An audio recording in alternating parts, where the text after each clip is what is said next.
hello everyone. Welcome to day 2 of the VM Workshop 2021. Our first presentation today is Monte Bauman, where he's going to explain all the ecosystem in a nutshell. Over to you, Monte. Thank you, Bill. Monte Bauman here once again. Thank you for having me. I am my day job, so to speak, with IBM is IBM Solution Architect for LinuxONE, and as such, I get to explain the nature of the technology to clients and do education. And whenever engaging with a client or consultant or a partner or a provider, their needs are always different. No two people come from the same point.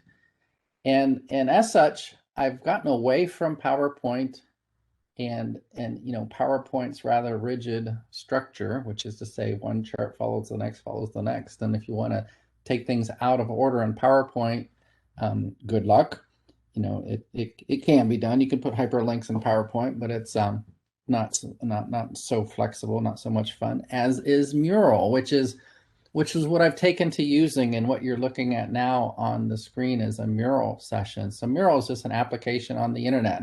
It's mural.co is the provider. IBM has embarked upon the use of Mural a great deal.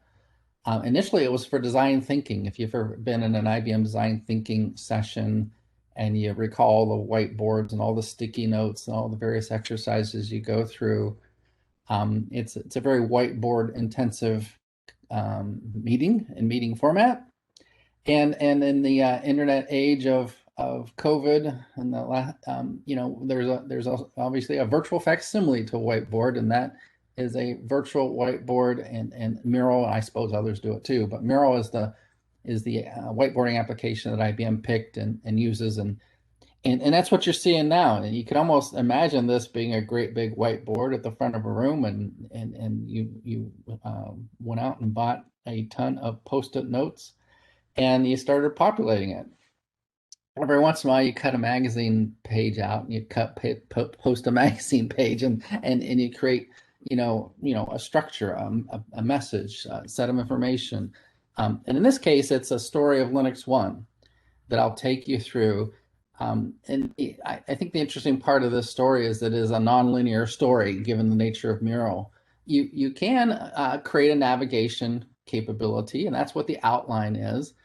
So if you have a prediction on the way a story will go for a particular customer or partner or provider, you can sort the outline into any shape you'd like, and if you guessed right, that's great. But if you guessed wrong, you can skip around in the outline really quite easily, or you can just navigate on the Mural manually. So I'm going to pretend that I know what I'm doing and more or less go through a story based upon the Mural. It won't be quite linear.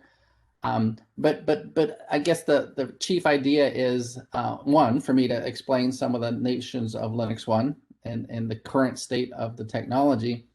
But number two, to hopefully impress upon you that if you and your team, or your partner, your executives, or yourself indeed, if this is a format and a venue that might be appropriate to you, that's great. That's my job, is using this to help customers, clients, and folks understand the technology. The final thing I'll say about Mural is it can be shared. I can hit the share button, and I will hit the share button, and I can put your email ID here. And then having done that, I can make you an editor or a viewer, and then you too will be a part of this whiteboarding experience, this Mural. And you can come in here, you can edit it, you can move the squares around, you can see everything I'm seeing and doing. And indeed, that's what I do quite a lot. When I, after we explore the LinuxONE technology in this Mural format, hopefully, we've generated some interest. And if we have, we go to a secondary Mural that is a collaboration Mural, where we flesh out that interest, and hopefully we end up doing building a design journey, going to a design journey. But often it's the case when we introduce LinuxONE, we have to just basically say, well, what is LinuxONE? What is the definition of LinuxONE? It's still a surprising number of folks that don't know what the word means, that it is an actual IBM brand. There's a series of servers associated with this brand, and I like to kind of start at that hardware level and build up, but that's not always the nature of the discussion, sometimes we start an ecosystem or we start in software. There's times now we start in the IBM cloud, which is, LinuxONE appears in the IBM cloud. There's an awful lot of folks out there with mainframes and mainframe technology. We love them to death. Hopefully a number of you are in that ilk.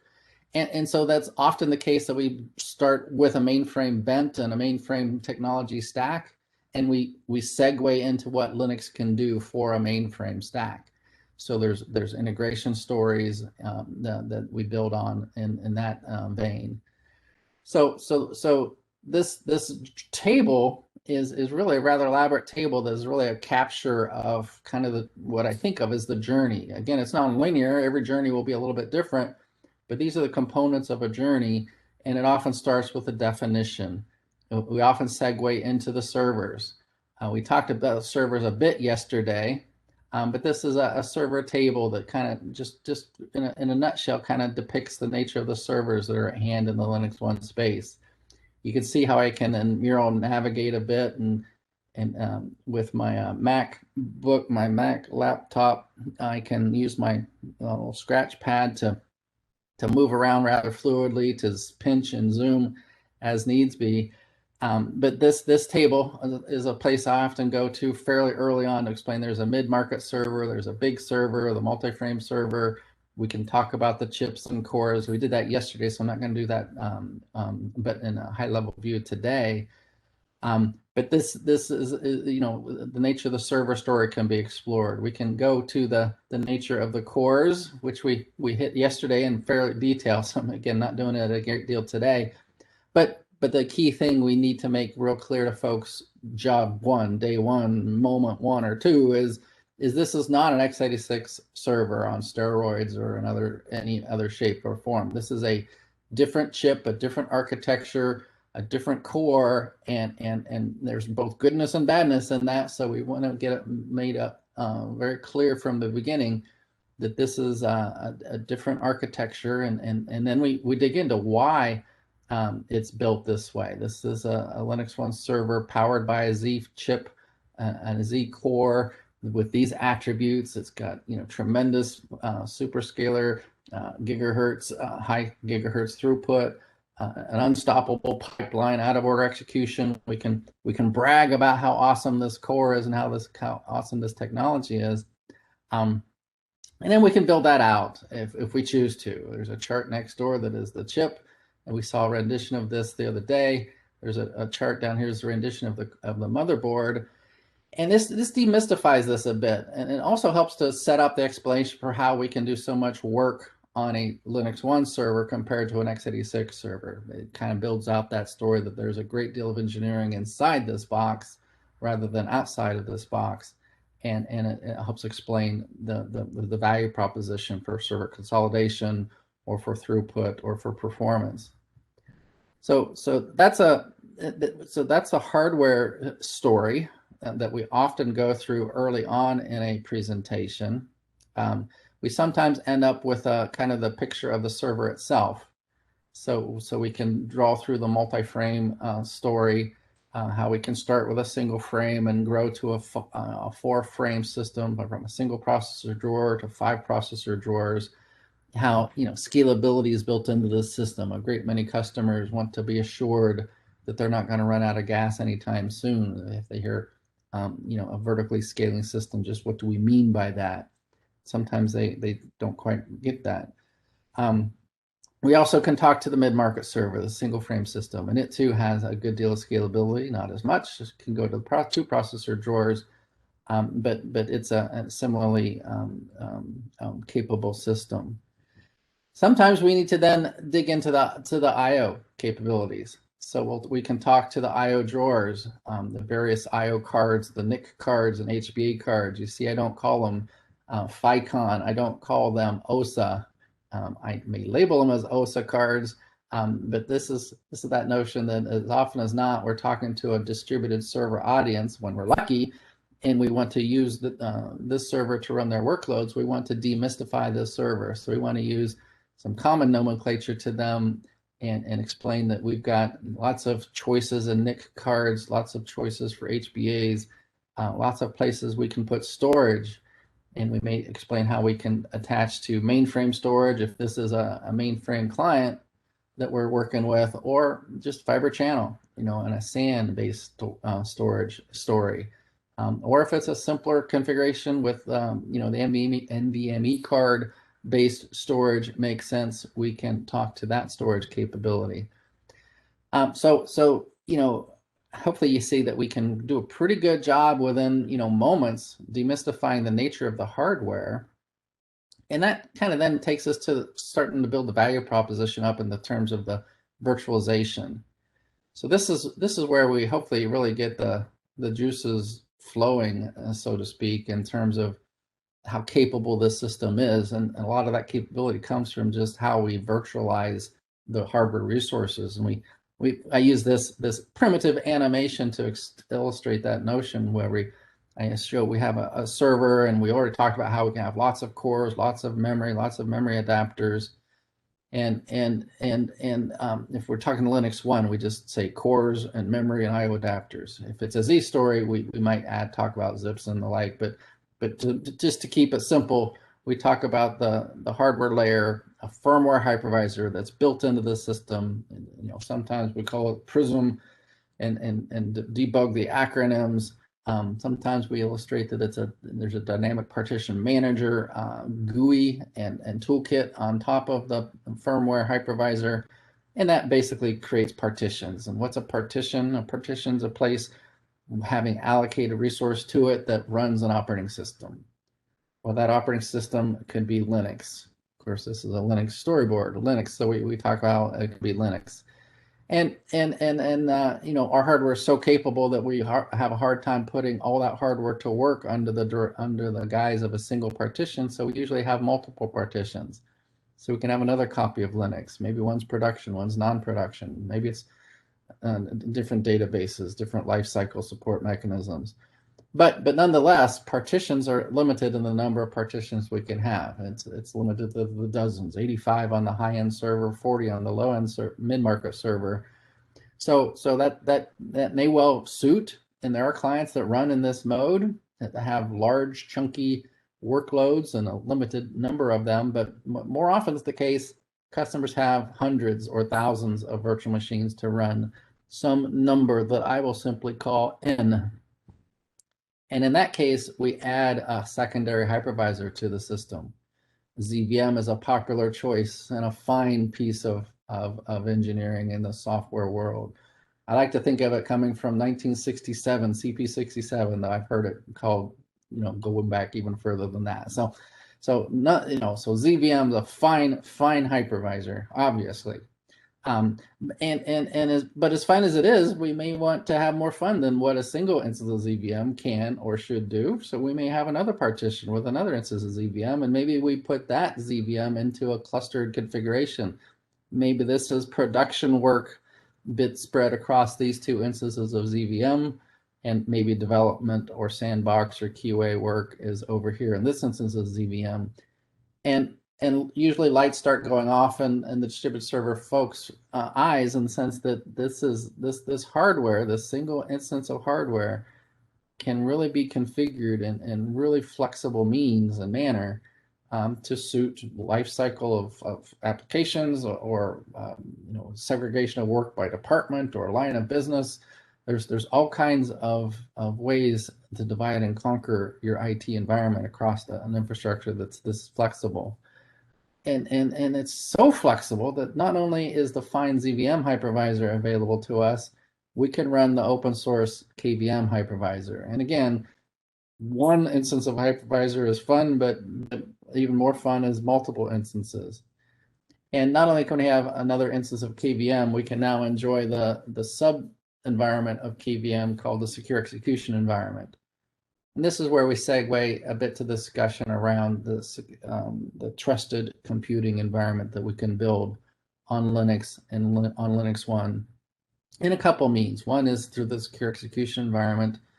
And I usually just boil down that description of secure execution and the description of trusted computing into, data at rest is encrypted, data in flight is encrypted, and data in use is encrypted. So So the idea is to lock down the virtual machines, the administration thereof, the way that binaries get loaded in, and so zero trust means we're not trusting the admins, we're not trusting the developers, we're not trusting the network administrators or storage administrators. Everybody's got a role to play, but nobody can cross over those roles and look at data that they shouldn't be looking at. Then the next environment that we can describe is a secure execution services container, another LPAR, another partition with a particular personality. It's personality that's kind of nailed down, bolted down, simplified, if you will, to the runtime, to providing the runtime services to a software appliance. So there's a variety of software appliances. If it's a Z person, we might talk about the IBM DB2 Analytic Accelerator appliance a little bit at this point. But if it's a Linux or LinuxONE world, we go right to the HyperProtect Virtual Servers appliance. So this is available in the IBM Cloud under the guise of the HyperProtect Virtual Servers. It's also available as an on-prem instance as a software appliance that installs into a domain, into a partition on a LinuxONE server. And it, again, provides that zero trust environment. And it's an encapsulated partition, encapsulated hypervisor, I should say, that provides, basically, N types of virtual server instances for a variety of very flexible work patterns that might be deployable. And again, not just one, but two or more are available. So this could be development, this could be production, and the like. We finally get in the discussion as we move across the hypervisor and the virtualization fabric to the use cases. So the question usually comes up, and sometimes we start here rather than get here this slow way that I've done right now, but sometimes, the use cases are awfully important. And we can do a use case overview, right, as we're doing the virtualization overview, by suggesting that there's really three primary use cases that we run on the platform, and it's application serving across some number of these virtual server instances, application integration that could be running across some number of these virtual server instances, and data and database serving, file for serving that could be running across these instances. These are kind of the core use cases. And some examples, by name would be, WebSphere and JBoss and the Elk Stack, Oracle, Spectrum, Scale, Mongo, DB2, MQ. So these are just a limited number of the examples. And when combined, when you're looking at a variety and maybe even a plethora of application serving instances or database serving instances or application integration instances, that builds up into the server consolidation or workload consolidation use case that says we're going to not just migrate a project or two or deploy a new project, but we're going to take and move some number of services. Oracle being the easy example. Oracle consolidates really nicely. It runs really well on the architecture, and we can use the notion of core consolidation to justify the effort, the time, and the trouble of moving databases off of distributed servers onto the LinuxONE server, all with the notion that it might take 10 or 20 or 30 or even 50 Oracle x86 cores running Oracle to do the same amount of work as a single core might be doing on a LinuxONE server. So that kind of claim comes from experience. That kind of claim comes also from the technical description we provided. This ties back to that 5.2 gigahertz core, that tremendous I/O subsystem, that I/O cage, the notion we can have dozens of NICs, dozens of FBAs. So this server, provides that consolidation capability, which can often result in an economics win for a client. Having these three core use cases kind of described and understood a bit, you can then go into the niche use cases, kind of the emerging use cases. And those could be, where you have data gravity, where you have a lot of interesting data. You start to think about how to grab that data, turn that data into information, how to catalog that data, govern that data, clean and transform that data into analytic forms, into columnar formats, into means and manner and support for applications like artificial intelligence, cognitive, heavy analytics, ad hoc query, whatever you want to call it, the data warehousing, if you go back far enough, data marts. Those structures, those applications, those databases run really well on the platform, and whether it's FatBrain and their AI engine, whether it's DB2 Data Warehouse Edition, or the new IBM Cloud Pak that sits on OpenShift, those applications, those systems and capabilities provide that cognitive computing analytics arena, and those applications run really well on the platform. The other emerging use case is the hybrid cloud, multi-cloud use case. And that's the OpenShift. Clearly, the OpenShift use case, it says the born in the cloud world, the Kubernetes runtime-based world, the container image DevOps world, in participation via OpenShift and via our support for Kubernetes in all those structures, and particularly with the way Red Hat structured their system and deployed their system across not just LinuxONE, but x86, and not just x86, but Power, and not just on-prem instances, but public cloud instances like Amazon and IBM Cloud and Azure. So Red Hat and OpenShift is really the premier multi-cloud, hybrid cloud DevOps environment. And LinuxONE is a happy participant in that whole infrastructure, that whole value proposition of OpenShift, which is really that notion that you can write your application, run it through the DevOps pipeline, and then at the end of the day, choose where it's going to go, public cloud or private cloud. If it's private cloud, it can go on LinuxONE, it can go on Power equipment, it can go on x86 equipment under. So OpenShift provides tremendous flexibility and efficiency of development artifacts and assets, and the whole container world opens up, and the whole world of fit for purpose opens up now that you're developing software in such a flexible fashion. The ability to deploy that software for reduction of latency, for improvement of throughput, for achievement of security levels, for service level agreement achievement. There's lots of reasons, and many of them are co-location, and they kind of segue into the ZOS modernization story, which is the next niche use case.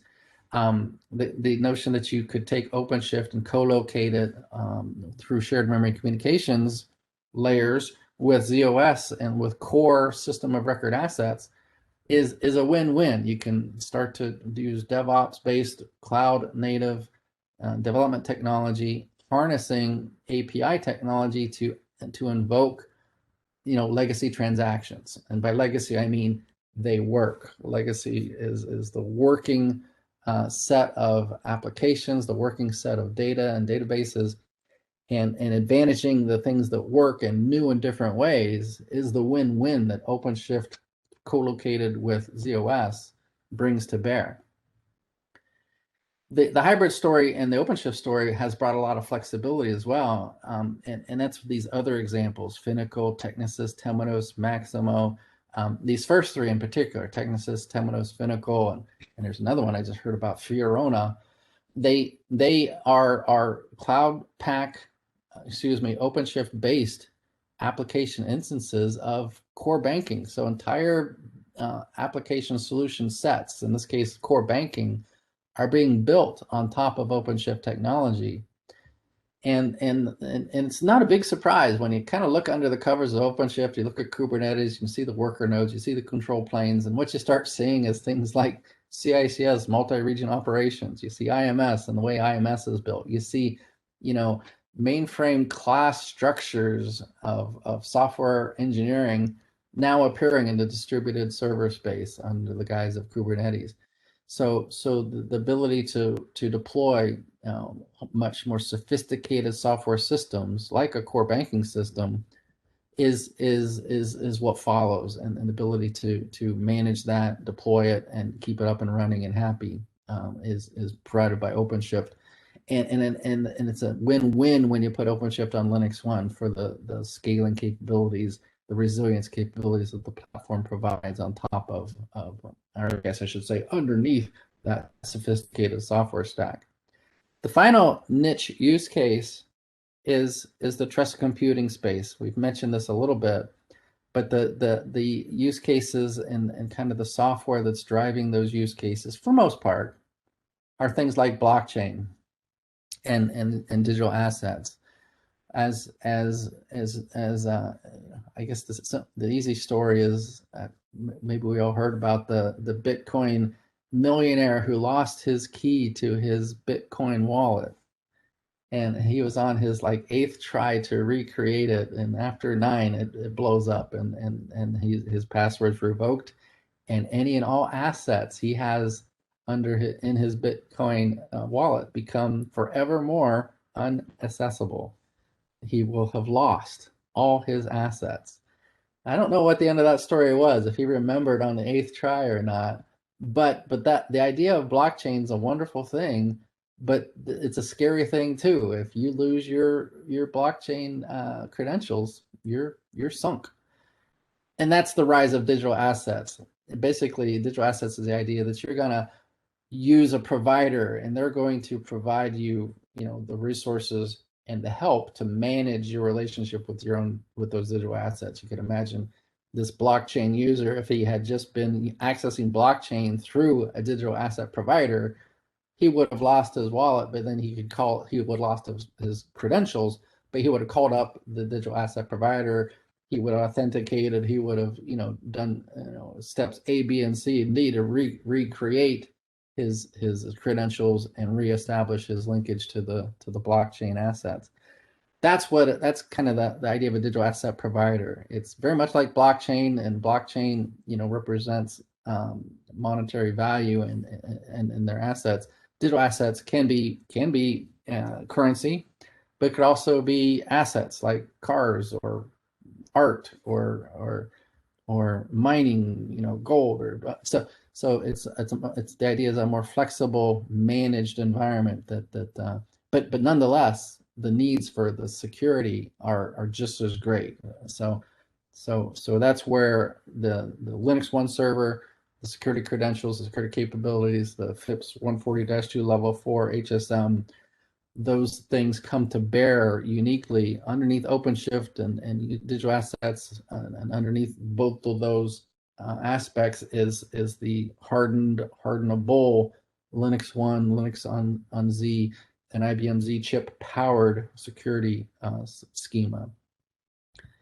So often that is the case. We get to this point and we discuss with our clients the nature of the LinuxONE platform, and hopefully this generates interest, and we get into some discussions, and they may want us to dig into OpenShift, for example, and we say, well, we love that. Let's talk about OpenShift, and we don't have to go to another presentation. We can dig into OpenShift and say, well, here's and many of you may recall this oldie but goodie chart. So I just did a screenshot and pulled in a picture of OpenShift starter pack, if you will, and we can describe here, how we would get started with OpenShift container platform on the platform. Describe its kind of componentry, the control plane, the master nodes, the worker nodes, how we can start in a single LPAR. And then I've got a storyboard where we can describe, well, we can start in a single LPAR. Here's your LinuxONE server. Here's a ZVM partition. You may well have other partitions and other work going on, but in this ZVM partition, we may put those 3 master nodes, those 3 control plane, and 2 or more worker nodes. And we can rather easily, readily, and quickly get started working with OpenShift and doing proof of concept work with OpenShift applications on the platform. And if things get successful, if we go to that next level, we then move on to deployment of the worker nodes spread across not a single ZVM partition, but multiple. So we can, again, and this is no surprise, right? So we've talked about the hardware, we talked about the virtualization. Now we're seeing that virtualization technology take the play underneath an OpenShift topology. So now we've got 3 instances of ZVM inside of 3 partitions. And in each instance of the partition, we have 2 or more worker nodes and an instance of the master node, the control plane node. And this would be a great place to go into production. But yet we still have a single point of failure in that LinuxONE server, even though that LinuxONE server provides 5, 6 nines of availability. That may not be enough, and that's fine. We can readily go to multiple LinuxONE servers and spread those partitions across those multiple LinuxONE servers, whether it's 2, whether it's 3, and we're not dedicating, and I'm trying to illustrate here that we're not dedicating a LinuxONE server solely and wholly to running OpenShift. We can have other partitions, as we illustrated moments ago, running other stuff. It could be KVM partitions, it could be secure service container partitions, could be doing other OpenShift environments, other RHEL, SUSE, Ubuntu environments. All kinds of other stuff can still be going on this server, but this might be the picture of OpenShift running on that server. We like to segue, and hopefully we would have generated some interest in that segue from OpenShift to the Cloud Paks. So the Cloud Pak idea is of course very important to the IBM company, in particular software group. So we may take some time with the client and describe how software group is really changing the way they're looking at software and deploying software. And we may blow up the idea that there's 6 Cloud Paks and more coming, but that's all built on OpenShift. These Cloud Paks are assemblies of IBM software and assemblies of open source combined with IBM software into these functional, purpose-built entities, but all deployable into an OpenShift environment. And because it's OpenShift, now these Cloud Paks can run anywhere that OpenShift runs. So of course we like LinuxONE and IBM Z, but don't forget the flexibility that's provided because Red Hat's under the covers, be it the public cloud or otherwise. If we need more detail, we can slide over into some detail chart. Just what is the Cloud Pak for data? What is the Cloud Pak for business automation or operations integration and the like? And the software group likes to break those Cloud Paks into 3 kind of functional areas: prediction, automation, and security. So depending upon how deep we want to go in a software discussion, hopefully this chart lets us head down that path. And for those who are pragmatic, those who are want to kind of been in the software space for a while and they know what software is what, this chart hopefully breaks it down into the Cloud Pak for data is really an assembly of these kinds of applications: the DB2 warehouse, Cognos, data virtualization, Watson Studio. So this chart helps us get a little bit more pragmatic as we describe the nature of these applications. So the Cloud Pak story is an awfully important one, and for LinuxONE's sake, it's a very complete one and compelling one for these first 4 Cloud Paks. There's still work to be done. So in all of these Cloud Paks, there are some sub elements, some entities within the Cloud Paks that are still being ported to LinuxONE, or are basically in question of being ported to LinuxONE. We kind of are waiting for the marketplace to speak, and if the marketplace calls for porting of certain applications to LinuxONE's Cloud Pak, we'll do it. But sometimes we're kind of waiting for the marketplace to make that call for us.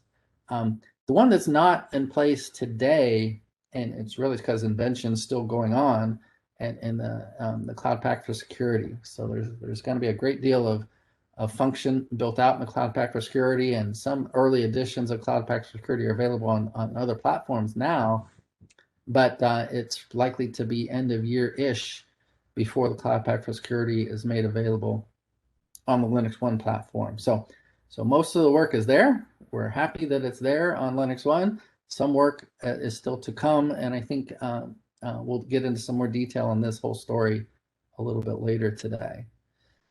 So the other story we often go to, and one that's a pretty common story, is the server proliferation story. I think that's probably a decent place to go at this point. And it's still the case that many customers have server lots and lots of servers. And there's still issues with the proliferation of those servers. They have lots of projects. They have lots of environments for each project, which is say prod and dev and QA and training. And each project might have lots of servers, whether they're Mongo servers, and Nginx servers, integration servers, application servers. There's lots of servers that compose a project from end to end. And it's pretty easy when you take lots of projects, lots of environments, lots of servers, to add those up and say there's a lot of stuff going on in IT, and no doubt about it. There's proliferation of virtual things, proliferation of physical things, and it's a problem. Many customers still have this age-old problem. And so what can LinuxONE do? So this chart kind of illustrates some of the potential. And this is real customer data of clients who were on x86 and then they moved to LinuxONE or Linux on Z, as the case may be. So they moved from x86 cores to IFLs, to LinuxONE cores. And this data is kind of before and after capture data.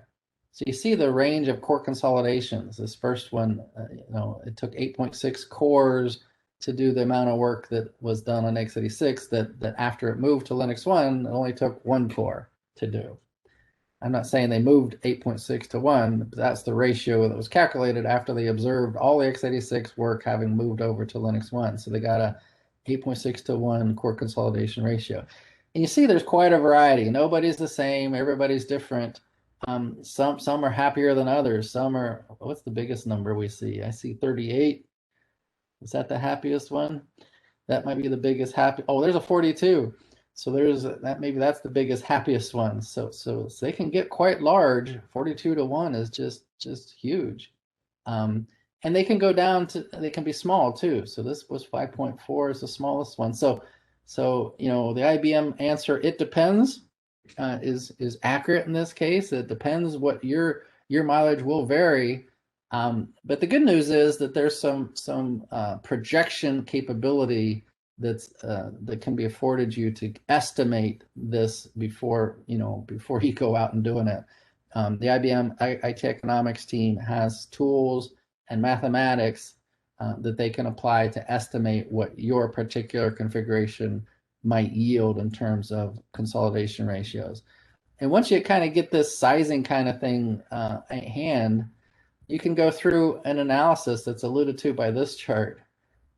This is a chart from tooling that I used to build and use, and the IT economics team still does this. And really, it's what's the inventory of your servers, what's the potential mapping of those servers to new servers, to new, and is the mapping based on processing constraints? Is the mapping based on architecture constraints, hypervisor constraints? Mapping an existing set of servers into a new set of servers.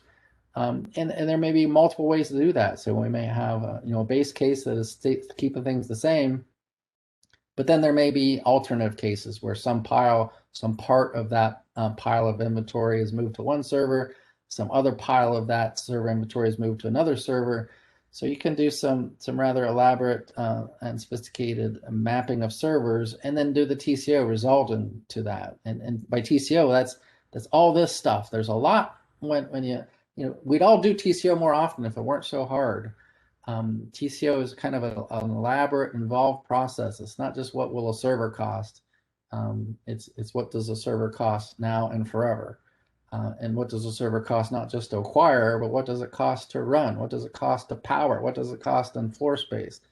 So there's, and you can say the same thing for storage, the same thing for software, not just how much does it cost to acquire the software, how much does it cost to support it, to administer it, to keep it alive, well, and up to speed.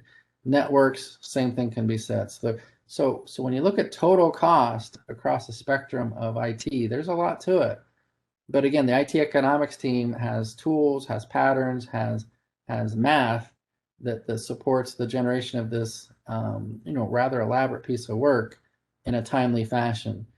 and they can move this process using defaults, using kind of industry standard information, and they can come to an initial conclusion, and you can say, well, let's look at that, and was it interesting? Nope, wasn't interesting. We're done, and you didn't waste a lot of time. But if it was interesting, you may say, well, that is interesting, but it's not quite us. Let's calibrate it. Let's go into that models and replace some of these industry standard values with our particular values. And so then you start looping on this, and you start to replay this model, refine the assumptions, and you may come to a point where you do sensitivity analysis too that says, we're not quite sure what a value should be. IBM says it's X. We think it's Y, but neither of us are sure. So let's do a sensitivity analysis. Let's run it at X, let's run it at Y, and see if it matters. Sometimes you argue about stuff that doesn't even matter. You may be arguing about something endlessly, and at the end of the day, it changed the TCO by 1%. So that's another aspect of having this kind of automated and put into a tool set. You can do that kind of sensitivity analysis as well. So this server consolidation space, we don't do quite so much work in the space as we once did, but we still do a fair amount here. And one of the new options, of course, is moving to public cloud resources as opposed to on-prem resources. So it's gotten more complicated, not less complicated as time has evolved, but the math and the tools still support those environments. So let's see, where should I go next? So often the case is the clients will ask about software, and we usually spend a lot of time talking about software. So I've taken some trouble in this mural to describe software. So these tables describe open source software that's available for the platform, as an example. Distribution, sometimes we need to get into some detail on the distributions. So there's a table that talks to the distributions. Where did I put it? Here we go. So there's lots of places, and this also talks about all the places we can run Linux. So if you're an ISV, we could talk about the Dallas ISV system, and what do they offer? Well, they offer RHEL environments, they offer SLES environments, they even offer Ubuntu environments. So an ISV can go into the Dallas Center and get some work done. The Linux Community Cloud, we often suggest folks start their journey and understanding of LinuxONE based Linux by going to the LinuxONE Community Cloud. And often what they see is that, yeah, Linux is Linux. Yep, you told me it was, and now I believe you. RHEL 8 on ZVM on the Linux Community Cloud feels and acts and works just like RHEL 8 anywhere else. Well, you want to try SLES? That's fine too. You can get that in the Community Cloud. Get Ubuntu in the cloud. So then there's the open source software cloud. So hopefully many of you know that the LinuxONE Community Cloud has an aspect of it that is really just to support the open source community, just to provide them resources to run a CI/CD pipeline that invokes LinuxONE resources so they can generate and then test LinuxONE based deployment of their open source software projects to the platform. Hyperprotect in the cloud, and then we get to the on-prem. So these are the various on-prem deployment options: bare metal, Prism with KVM, bare metal and DPM mode with ZVM, DPM mode with KVM. When you look at all the flexibility, there's tremendous flexibility, and it really amounts to just lots of options. And luckily, RHEL has followed suit and is provided everywhere. SLES is provided everywhere. Ubuntu is provided everywhere. So it's been a good story. And then there's some of the niche environments. The secure execution environment. It's a brand new environment, so it doesn't go backward in history quite so far. So there's some environments that need to double check. This all comes from a table that's provided on the IBM websites. So I provided those links, and if I hit that, oops, I actually just hit that button. I think I did. So it would link into the IBM documentation websites, which is just segueing back to Mural for just a second. An awful lot of Mural's value is its ability to create links, and whether those links just bounce you around in the Mural or they link out to external resources like this table. So let me go ahead and hit this link. that's just it provides you with that flexibility. So this should launch a website, and hopefully that website's up and running, and it creates that kind of pass through. Here we go. So this is where that information came from, tested platform. So every once in a while, my mural needs updated. So having created this linkage between my mural and the source information makes it easier for me to go back and do that update when and if I have the time. So the last piece, maybe this is, I love this chart mostly because I just built it, and maybe this is a good place to start to wrap up. So many LinuxONE users or LinuxONE users are also users of mainframe technology, ZOS technology in particular. So this chart is hopefully it looks like spaghetti, but when you break it down and look at it and take some time to look at it, it's hopefully a nice way to look at the integration capabilities between a Linux environment over here on the left, LinuxONE environment or LinuxONE environment, and over here on the right is ZOS. There's KIX or IMS or vSAM or IMS databases or DB2 databases. And what we're building out is really an API story. There's ZOS Connect, DBM, here's REST interfaces that can be built between an OpenShift deployed environment on LinuxONE, which we just spoke about, and perhaps we deployed some data sources over in LinuxONE. Maybe we're going to run Oracle over here under ZVM. Maybe we're going to run Postgres over here under ZVM or KVM. Maybe we're going to run Mongo over here under that same copies of ZVM or KVM. Maybe we're going to run some appliance work under the secure service container.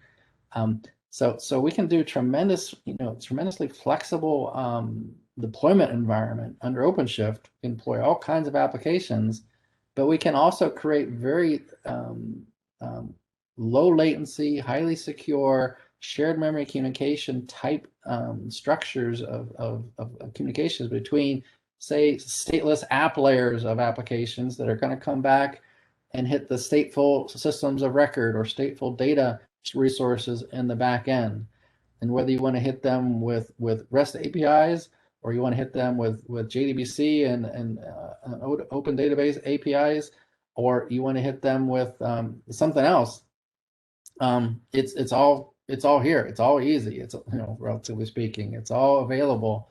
And even can talk about the ability to use the container extensions and Cloud Broker to really not only integrate at application data layers, but to integrate at control layers, kind of basically extend the control plane of OpenShift into ZOS so that we can represent worker nodes that are actually CICS nodes, as an example, via this bridge between the control plane of OpenShift and the Cloud Broker for ZOS, and its use of the ZOS management facility for orchestration.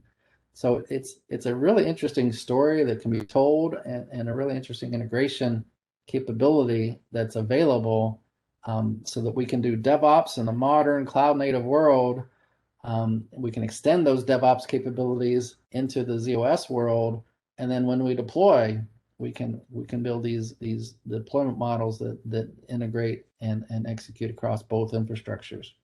So it's a fascinating world and an evolving world, and it's an often one that we can spend hours talking about with a ZOS customer that we want to modernize, that we want to help them to come up to speed, and all of that is kind of one way of saying and explaining how and why there's a great deal of momentum in the Z space. So often we start with a chart that looks like this. I'm going to end with a chart that looks like this, but this is something of a the whole story I've told. Hopefully, if I told it well enough, this is something of a story that says this is how and why the Z platform, including the LinuxONE platform, is continuing to be such a good and healthy and vibrant force in the marketplace of IT. And what you guys will all find interesting, I think, is what I found interesting when I started looking at this chart just a little closer. It's cool to know this, that tons, most of the Fortune 100 are running Z. almost all the big banks are running Z. Almost all the top insurers are running Z. Almost all the top airlines are running Z.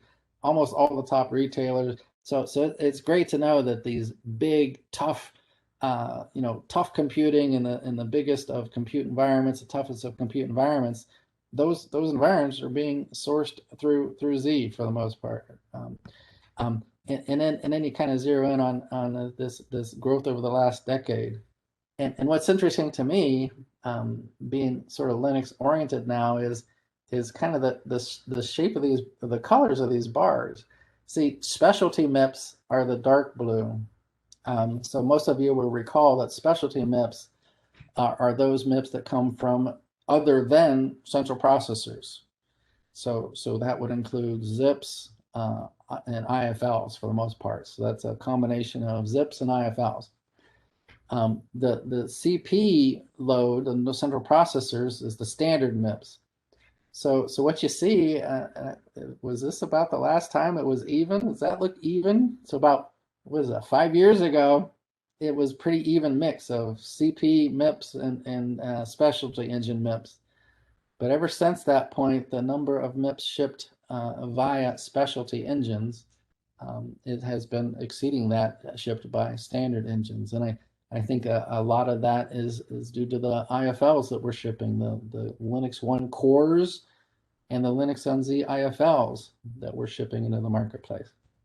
So hopefully this story substantiates how and why that is the case. Well, I was thinking,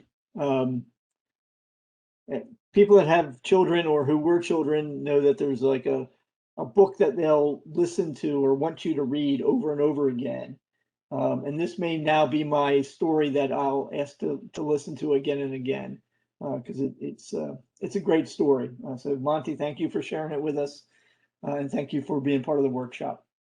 My pleasure, Bill. Looking forward to Binghamton. I can't wait. Woohoo!